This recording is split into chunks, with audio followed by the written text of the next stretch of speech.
Hello, everyone. I'm Paula Lem with Poets and Quants, and welcome to our weekly podcast, Business Casual. I'm joined today by my co-hosts, Maria Wakvilla and Caroline DRT Edwards. Maria is the founder of Applicant Lab, and Caroline was head of admissions at INSEAD and is co-founder of Fortuna Admissions. So, we are going to try something different today. Not too different. Don't panic, anyone. We've got just a quick mixed bag of news before we go into our main topic. So this is not all good as news goes, but I think both items relevant to sort of the broader world of what's going on in business schools and admissions also. So item one, we've got Johns Hopkins is laying off 110 employees across multiple schools and offices, and its Carey Business School is among those affected. So that comes with the broader context of one of the steepest declines in its federal research funding history. Just a quick take from you, Maria. Is this, in terms of prospective students, do you see this being a big game changer? I mean, as a native of Baltimore, Hopkins is certainly a large contributor to our city. It's not great news. I would assume, though, that since most of those federal cuts were in scientific research, and since Hopkins at its core is primarily associated with the sciences, especially the medical sciences, the biological sciences, I would assume that proportionally speaking, those departments might be seeing more of a cut. So I'd be a little bit more concerned if I were, say, like a neuroscience PhD student as opposed to a business school student. But I mean, anytime any school loses any resources, it's certainly not great. But maybe, I don't know, maybe it'll eventually come with a lowering of the cost. Probably not. But I don't know that I would, if I were a business school applicant, I would let this dissuade me from applying to a program that is otherwise a great fit. But I also don't think it's something to celebrate. Fair enough. I think it does, the counterpoint or the silver lining there was that Carey actually just received a very large charitable donation. So pluses and minuses there, I guess. And for news item number 2, Caroline, this will be your turn. We have a piece this week on Poets and Quants about GMAC, and specifically out of the 2025 Prospective Student Survey. So the share of global candidates who cite rankings as a top 3 research factor when choosing a school fell from 37% in 2023 to just 29% in 2024. So basically, traditional rankings still matter, but no longer a top concern. What do you make of this, Caroline? Well, I think that's potentially a good thing.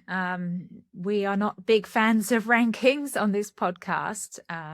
So I think that people shouldn't decide whether going to business school based on a ranking. It can be a useful information source, especially if you dig into rankings and look at the data they've collected. That can be useful to understand the underlying data and could inform your research process. But I think that it's probably a good thing that people aren't relying on rankings. I do wonder if it also, however, relates to a larger picture of people relying less on traditional information sources and major publishers having less of a share of voice amongst the younger generation. So that is something you could debate whether that's a good thing or a bad thing. If people are less influenced by traditional publishers, but are replacing that with good primary research that they're doing, looking into schools, then that could be a good thing. But if they are replacing it with giving more credence to what they read on Reddit or different forums, then that might not be such a good thing. So I guess it What? depends where Reddit's people are not getting. Well, I guess it not depends part of where they're the getting their research? information from. I don't know. Reddit's a reasonable source. Well, for some things anyway, right? Sure.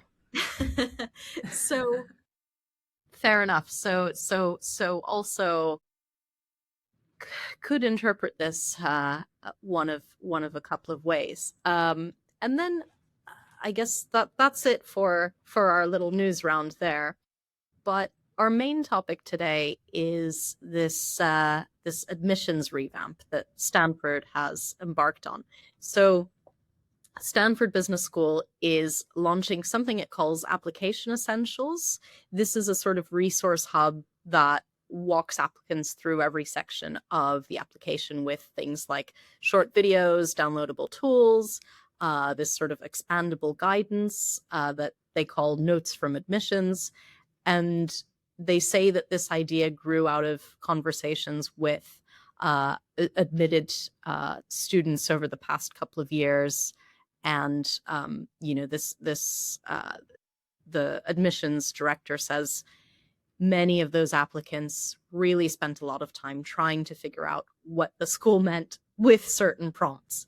And I could see this being a pain, and this helping students, but effectively, Stanford hasn't changed the qualities it's looking for. It just sort of it's changing how it explains the process.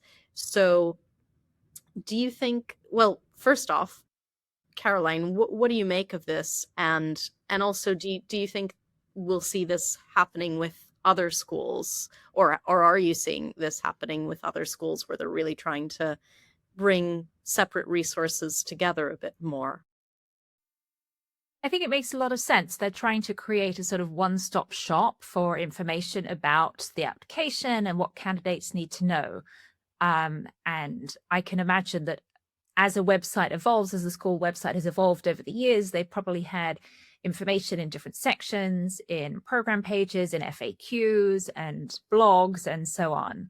And that tends to grow organically over time. So it makes sense that periodically you need to sort of do an overhaul. And I'm sure that she's absolutely right that they were getting feedback from candidates that they were spending a lot of time hunting around for the information that they needed to know. So it looks very nice. I've had a little browse through. It's nicely presented. You can drill down to get into additional information on certain questions. You can watch the videos that sort of give a great explainer and overview. So I think it's a very nice way of presenting the information. And I think also that they make the point, or you make the point in the article, that there's information overwhelm for candidates these days, right? And there's a lot of bad information out there. And if people are increasing use AI tools, which is also mentioned in the article, you don't necessarily know where that information is coming from. So I think that Stanford is recognizing that it's important for them to be transparent, to make the information very readily available, because if they don't, people will just bypass the Stanford website, right? People these days aren't going to spend hours and hours wading through different pages on the Stanford website. If they can't find it quickly, they will go to ChatGPT or Claude or something. And then who knows what information that is referencing. So in this age of AI tools and information overload, I think it's even more important to use really good quality information sources. And there's no better source for information about Stanford GSB than Stanford GSB themselves. So I think it's a great thing that they have done this overhaul and made sure that it's a great one-stop shop for applicants, and all the facts and information that you need are right there at your fingertips. Well, that sounds like a 5 out of 5 stars from you, Caroline. Sure. Yeah. So Maria, the admissions team has said that applicants for Stanford spend too much time worrying about what the questions mean rather than reflecting on their answers. I'm curious whether beyond Stanford, whether that's something you've seen with applicants? I mean, it's bound to happen for any application process, but I do think that Stanford's "what matters most to you and why" question is definitely the most esoteric or the least concrete of the business school questions. So, of all of the essay questions, it's probably the one that does create the most level of anxiety and angst and hand wringing. So yeah, so I think it's great for folks to reflect. And that's something that I think Caroline and I and our colleagues, we work with clients specifically to help guide them through that process, to help them identify like what actually does matter most to you and how do you portray that in the application. So this is this site, it's great that they have put together, they've joined a number of other business schools that also offer similar, sort of resources like this. And as I said in the article, this is a lot of these pages. It's linking out to pages that were already existing. But I do think it's nice that Stanford is putting it all in one friendly, easy to find location. I do think that their new head of admissions, well, she's not so new anymore, but she has been trying to make the admissions team there seem a little bit more approachable. I'm so sorry. Did you just hear there was a motorcycle that just revved very loudly outside? Okay, sorry about that. Sorry, Tori, we'll have to start that one over. I do think that the new head of admissions, and she's not so new anymore, but I do think that she has been trying to make Stanford's admissions office seem a little bit more approachable than perhaps it had in the past. So this is one step towards, I think, taking what is probably the most anxiety producing admissions process and trying to break it down into its core components.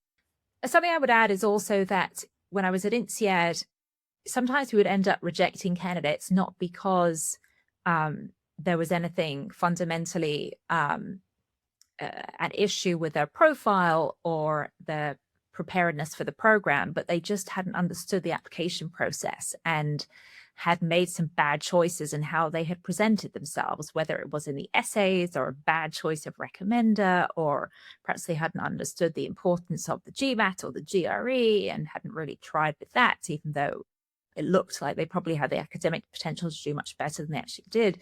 So that sort of lack of understanding of what the schools are looking for and how to best present yourself in the application process can be a real hurdle for some candidates.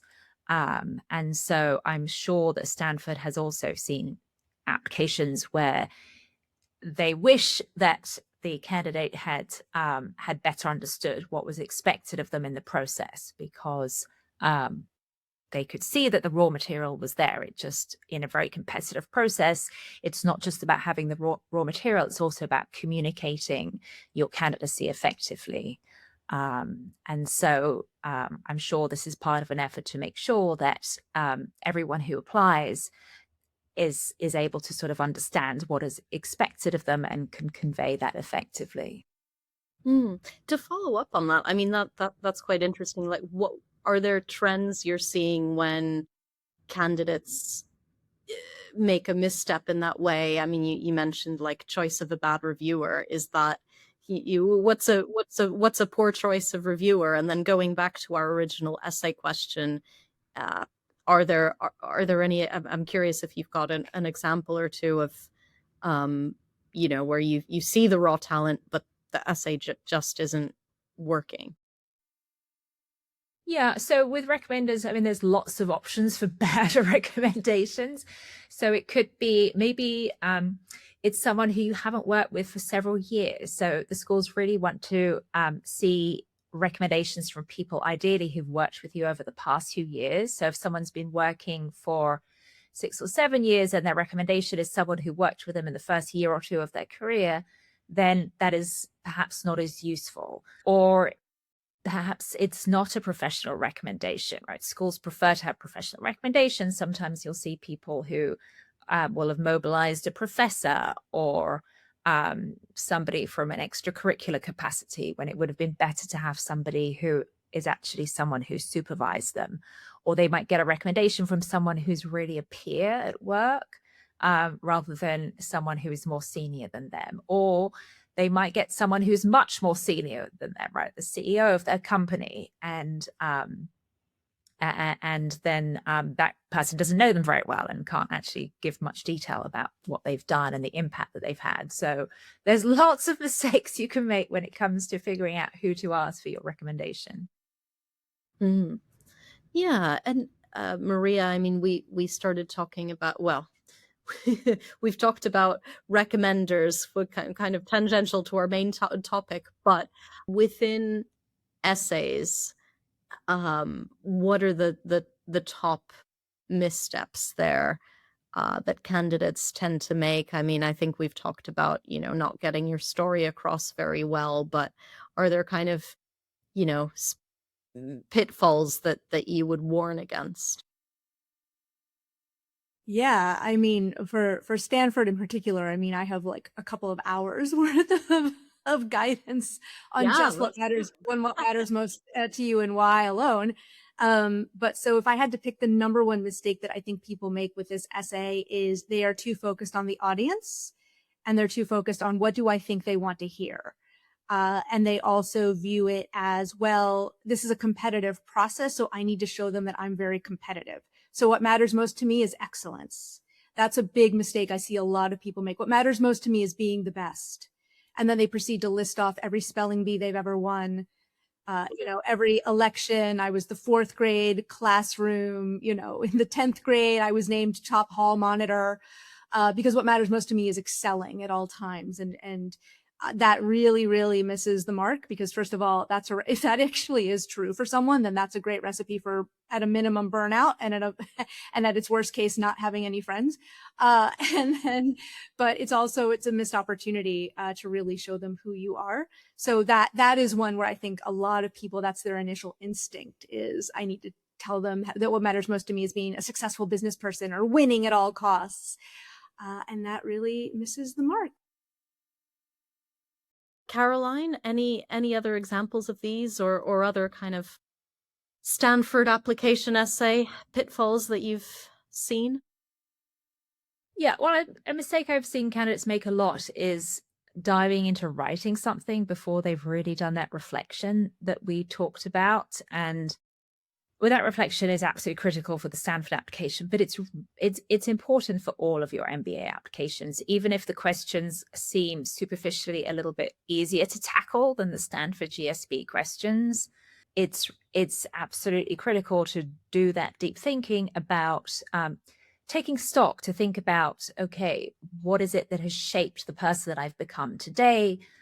What are my key strengths? And what are my weaknesses, and what are my areas for development, and how is the business school experience and the MBA program going to help me address those, and think deeply about what it is, what you really want to do when you graduate, right? Often people are applying to business school because they know they want to make some sort of change in their career, but they haven't perhaps really crystallized what that looks like. So before you start working on your application, you should definitely take some time to think through, okay, looking at the opportunities that I might have when I graduate from business school. What is it that I really want to do? And what is it about that appeals to me? And then ideally speak to people who are doing that job to better understand what it means, right? Because when you're on the outside, something may sound fantastic and very glamorous, very exciting, but actually the day-to-day reality of that job might be quite different. And so actually try to have conversations with people who are doing the jobs that you think that you would like to do in the future. And then take the time to figure out, okay, well, how could my career evolve from there? And what is the longer term impact that I want to have? And what could that look like? And what type of organization do I want to be in? What culture works for me? Where do I want to be geographically? What are the important things that I want to achieve in my future career? So all of that sort of foundational thinking, it really helps to sort of build a foundation that underpins a strong application. And then that then feeds through into the messages that you want to get across, whether it's in your Stanford application or in your London Business School application, or whichever school you're applying to. And something else is that even if in the written application, in some cases, you might be able to sort of pull the wool over the eyes of the admissions file reader that you've got it all figured out, and perhaps you haven't, because perhaps you haven't really taken that time to reflect. And some applications are shorter than others, so it can be easier to sort of put them together more quickly without having done that deep foundational work first. The problem with that is that you're going to then fall down at the interview stage, because at the interview stage, they are going to grill you about, why do you want to come to this business school, and what are you going to get out of it, and what is it that particularly interests you? What are you going to get involved in? Why do you want that particular job post MBA? How have you learned about that career? And then, really drilling down on your future career goals and why you've made that decision. And so if you haven't done that foundational work, and if you manage to sort of get away with it in the written application phase, you definitely won't get away with it at the interview stage. And then, of course, you need to have some alignment between what you're saying in your written application and what you present at the interview stage. So the best thing is to have done all of that upfront work before you even start writing your application.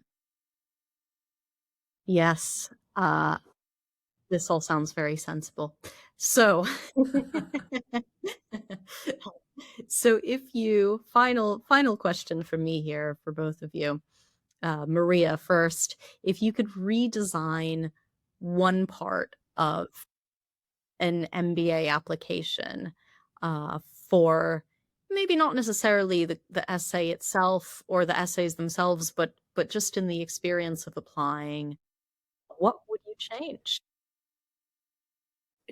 Do you mean from the perspective of what would make it easier for applicants, or what would be better for admissions officers? Like, whose perspective am I taking here?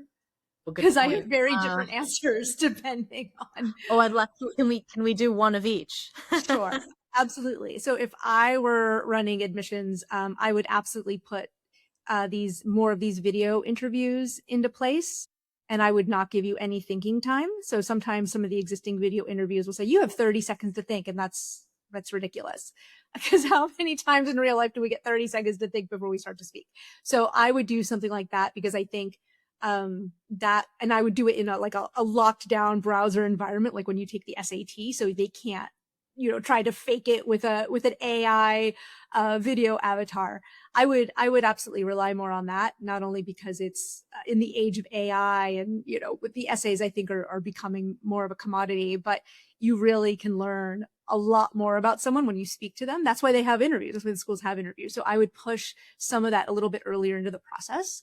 Of course, that would make candidates stress out more, I think, than they do with an essay where they can have up to months and months and months to polish it. And from an applicant's perspective, I mean, I think they would like anything to be as easy as possible. So, I think for them, if I were trying to make an application process as easy as possible for the applicant, I would just make like one very generic essay that you could clearly repurpose from another school. So that way you don't have to put any work into it at all. And then my application numbers would go way up, but then my yield would probably plummet. But if that's what I were optimizing for, I would just basically make it one short essay. And then you're done. No essay. That's right. And no recommender. Lots on Maria's wish list. Caroline, Yeah. if you were master of the MBA admissions world. Yeah, so I think the video questions are really useful, and we have seen this year, we're seeing an expansion of the number of schools that are using video questions, and schools where they're using video questions already, like Kellogg, expanding the number of video questions they're including. So I think that speaks to the value that Maria said, that those are very useful in giving admissions a little glimpse of how the candidate thinks and they communicate. And I think it's quite efficient from what I've heard from admissions officers, because you end up with literally like 3 to 5 minutes of recordings to watch. It's not very much, it doesn't take a lot of time, but you can glean a lot of information from those video snippets.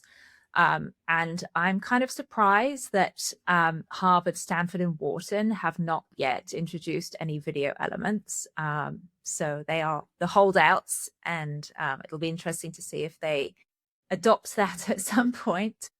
And then from the candidate perspective, I mean, I think in the application forms themselves, they could perhaps have more embedded information. So like in this one-stop shop page that Stanford has set up here, perhaps some more of that could actually be embedded into the information, into the application form, so that you could have some pop-up boxes that give candidates little snippets of advice on how to fill out the form. Like, for example, in where you have to list your previous professional positions, right?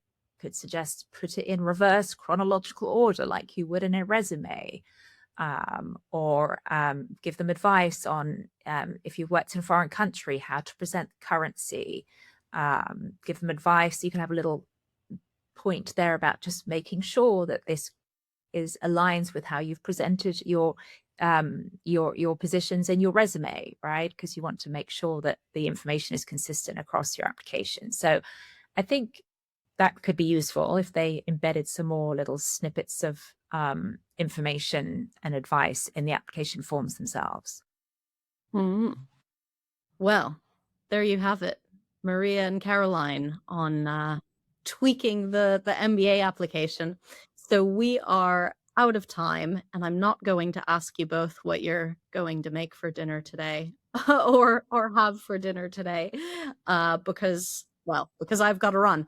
But please come back next week, and I will ask Maria and Caroline what they're having to eat. And if you liked our discussion today, check out poetsandquants.com. And thank you so much to my co-hosts. And thanks everyone for listening.